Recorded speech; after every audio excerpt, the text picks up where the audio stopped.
It's Monday, March 17th, right now on 12 News at 10. I'm Bianca Bono in the newsroom as the search for Emily Pike's killer continues. Tonight, we're learning another teen is missing from the same group home where Pike lived before she died. And this teen has been missing for nearly a year. Police are investigating a phone call that told a Valley woman she's under investigation to be deported despite being a U.S. citizen. ICE would never call you at home, especially about a warrant. I'm Chase Golightly in South Chandler, where a serious car crash on the I-10 sent multiple people to the hospital, including a police officer. What we know coming up. I'm meteorologist Chris Dunn tracking our next weather system. Why this one won't bring us a whole lot of rain or snow, but what it will bring coming up in your weather impact forecast.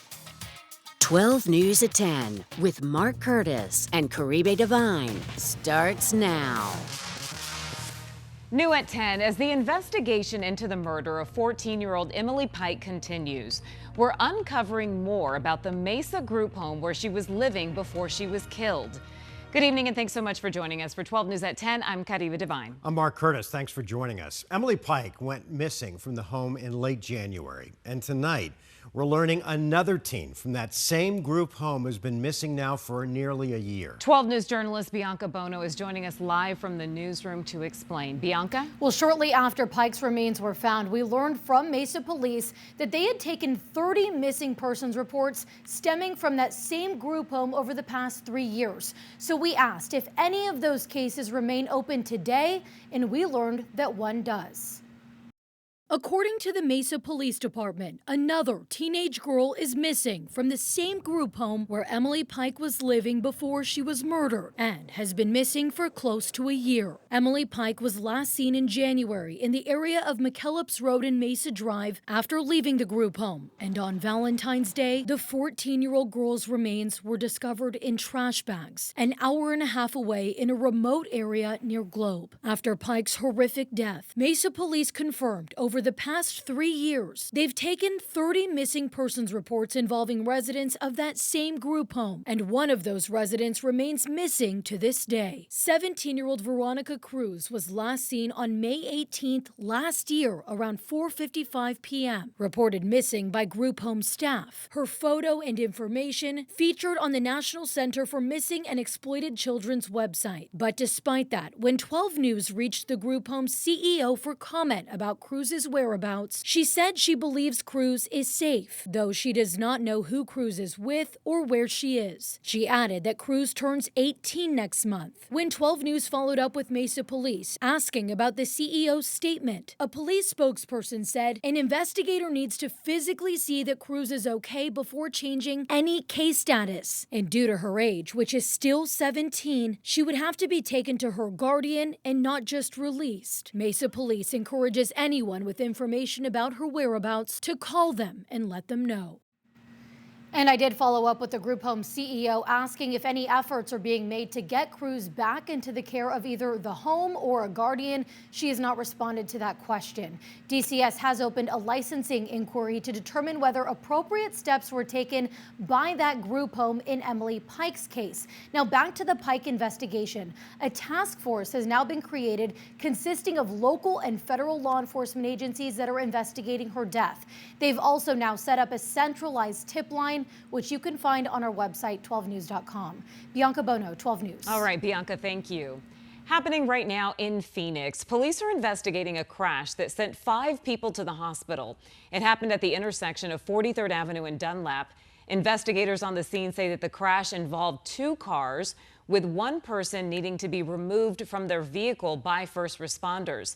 Police say that all the people hurt in the crash are expected to survive. Phoenix police tonight sharing new details after 2 people were found dead inside a South Phoenix home. Police responded to a house near 83rd Avenue and Broadway at about 8:15 this morning and found a man and a woman dead inside.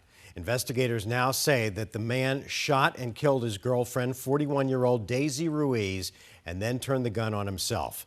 That man has yet to be identified. Police say their investigation remains active. New at 10, a Valley family is warning others to be cautious about who they're speaking with over the phone after someone believed to be impersonating an immigration officer threatened a young woman with arrest.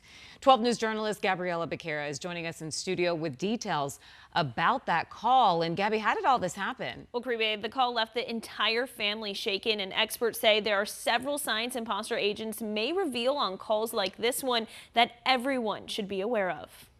A shocking text message. This is emergency, help me. Alerted Peter Tran of a terrifying situation happening to his daughter. Her anxiety just goes off the roof and she had no idea what this is all about. Tran says someone identifying herself as a U.S. Immigration and Customs Enforcement officer called his daughter around 8 o'clock Monday morning and said she was investigating a warrant for her arrest. He was trying to be nice and trying to get the information, and my daughter was so naive. The caller allegedly told Tran's daughter she could not tell anyone else about the call, and one of her options was to turn herself into ICE or Phoenix police. His daughter is a U.S. citizen. Go with the police, Phoenix, and be detained, and then if she want to be freed, then she can post a bond for about $1,000 or something. Tran says his daughter hung up the phone. ICE would never call you at home, especially about a warrant. They would just show up at your house with the warrant. Amelia Benuelos, an immigration attorney, tells me this call strikes her as fraudulent. She's heard similar stories from her own clients. I immediately tell them it's not ICE.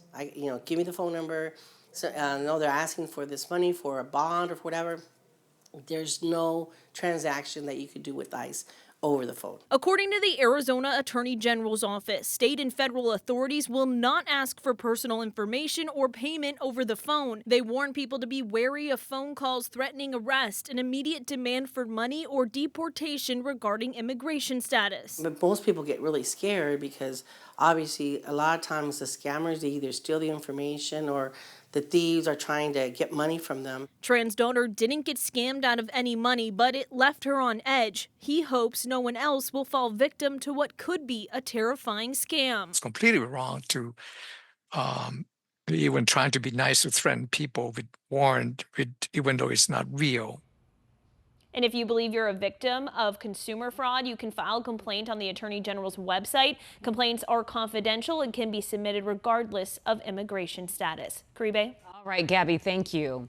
Well, one person is dead and 2 others were hurt after a motorhome overturned on State Route 85 south of Buckeye. That is the main north-south route from the valley into Gila Bend.